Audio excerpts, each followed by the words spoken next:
Hello, First Baptist. Pastor Matt here. I want to real quickly share with you two troubling statistics that I've come across recently.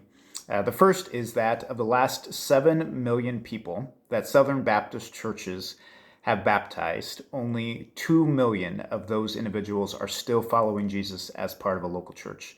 That is less than 1 out of every 3.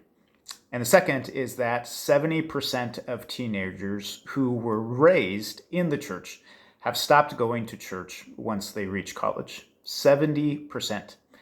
I share those with you to make you aware that we have a discipleship problem in the church here in America. And if we want to see our adult members, our young adults, our youth, and our kids not only give their lives as they trust in Jesus for salvation, but to spend the rest of their lives joyfully following him, then we need to recommit ourselves to the mission of Jesus to make disciples. We see in Matthew 28 in the Great Commission that it's the mission that Jesus has given each one of us to make disciples. Every single one of us have been called to make disciples.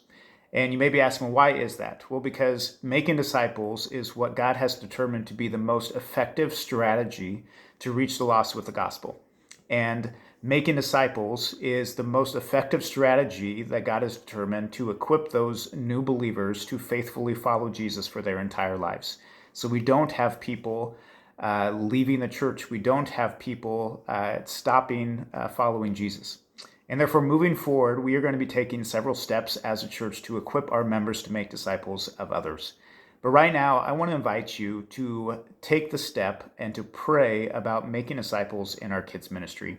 We have several kids each week who need to hear the gospel, who need to hear the good news of what Jesus Christ has done for sinners on the cross. And they need to hear that every single week so they have every opportunity to put their trust in Jesus and be saved.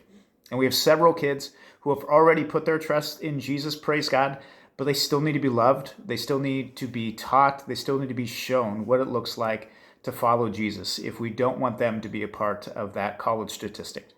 And so First Baptist parents, if you're not already, I'm encouraging you to joyfully live out Jesus' mission as you make disciples in our kids' ministry. And to the rest of our First Baptist members, I'm inviting you to do the same, to joyfully live out Jesus' mission as you make disciples in our kids' ministry. I pray that our church will not become one of the stats that I mentioned earlier, that instead every single one of us will answer Jesus' call on our lives to make disciples. And if he is leading you to make disciples in our kids' ministry, then please reach out to Becky Stogdill, myself, one of our other pastors, and we would love to get you connected into that opportunity so you can start investing in these young lives and watch Jesus change their hearts and change their lives. Thank you, church, in advance for living out Jesus' mission to make disciples.